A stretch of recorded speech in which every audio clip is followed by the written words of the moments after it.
রাস্তা তৈরি হোক বা রক্তদান শিবির, অশান্তি না হলে কোনো কাজই ভাঙরে বোধহয় শান্তিতে হয় না। দুটি অনুষ্ঠানকে কেন্দ্র করে ফের একবার তেতে উঠল ভাঙর। আইএসএফ এবং তৃণমূল কর্মীদের মধ্যে লড়াইয়ে জখম হলেন বেশ কয়েকজন, আর জানিয়ে ফের একবার তুতু ম্যামে শুরু হয়ে গিয়েছে নওশাদ শওকতের। রবিবার ছুটির দিনেও তেতে উঠল ভাঙর, ফের শাসক বিরোধী সংঘর্ষ, ঝরল রক্ত। ঘটনাটি ঘটেছে ভাঙরের শানপুকুর গ্রাম পঞ্চায়েত এলাকার চিনিপুকুর গ্রামে।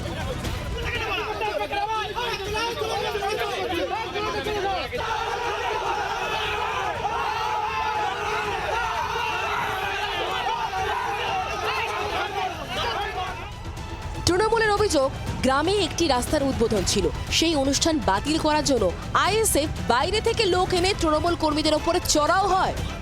বন্দুকের বাঁট দিয়ে প্রাণী মারার চেষ্টা করা হয় বলে অভিযোগ শওকত মোল্লার। তার নিশানায় নওশাদ সিদ্দিকী। নিমকুড়িয়া থেকে শুরু করে শানপুকুরে ওই দিক থেকে শুরু করে বাইরের থেকে লোকের এখানে সে গড্ড করবে বাজিয়েছে। এই নাটকবাজি বেশি দিন চলবে না, আর অল্প দিন সময় ঘনিয়ে আসছে। যত বেশি তৃণমূল কংগ্রেসকে রক্তাক্ত করবে, যত বেশি তাতাবে, তত বেশি তৃণমূল কংগ্রেসের কর্মীরা আগামী দিনে গর্জে উঠবে। পাল্টা আইএসএফ এর অভিযোগ, রক্তদান শিবির উপলক্ষে আইএসএফ কর্মীরা রাস্তা দিয়ে যাচ্ছিলেন, সেই সময় তৃণমূলের লোকজন তাদের ওপর হামলা চালায়। নওশাদ সিদ্দিকী ভাইজানের নেতৃত্বে শানপুকুর অঞ্চলে রক্তদান শিবির ছিল আজকে। সেই রক্তদান শিবির যে গ্রামবাসীরা যারা যেতে ইচ্ছুক যাচ্ছিল, তাদেরকে ওরা বলছে রক্ত দিতে গেলে হাত পা ভেঙে দেবো, কুচে দেবো, আইএসএফ রক্ত দেওয়া যাবে না।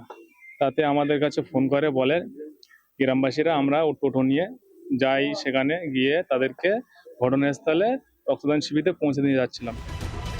অনেকটা সময় পর উত্তর কাশীপুর থানার বিশাল পুলিশ গিয়ে পরিস্থিতি নিয়ন্ত্রণে আনে। ঘটনায় দুপক্ষেরই বেশ কয়েকজন আহত হয়েছেন, তাদের স্থানীয় জিরানগাছা হাসপাতালে ভর্তি করা হয়। আজকে আমরা এখানে একটা মেগা ব্লাড ডোনেশন ক্যাম্প করছি। আমরা আমাদের প্রোগ্রাম ছেড়ে করতে পারি কোনোদিন? এটা তৃণমূল কংগ্রেসের প্রোপাগান্ডা।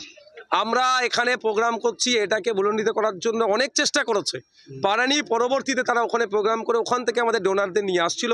ইভেন একটা 14 বছরের ছেলে, তাকেও মারধর হয়েছে, সে ওর পরিবারের লোকের সাথে আসছিল। তৃণমূল কংগ্রেসের এতই এখন অসুবিধা হয়নি যে ওই কেউ রক্তদান শিবিরে যাবে তাকে বাধা দেবে। তাহলে আমাদের এই জাহাঙ্গীর ভাইকে মারল কে? এটা তাহলে ভূত এসে মেরেছে। আসলে ড্রামাবাজ এখানকার বিধায়ক যিনি আছে, সবচেয়ে বড় ড্রামাবাজ। আর সারা পৃথিবীতে মিথ্যা কথার কম্পিটিশন হলে সেও প্রথমে অ্যাওয়ার্ডটাও পাবে। দুয়ারে এখনো কড়া নাড়েনি ভোট, কিন্তু তার ঢের আগে থেকেই হিংসার আঁচ পেতে শুরু করেছে ভাঙর। কেন এই এলাকা নিয়ন্ত্রণ করা যাচ্ছে না? কলকাতা পুলিশও কি হাল ছেড়ে দিচ্ছে? প্রসেনজিৎ সর্দারের রিপোর্ট, জি 24 ঘন্টা। বাংলার আওয়াজ, বাঙালির আবেগ, জি 24 ঘন্টা।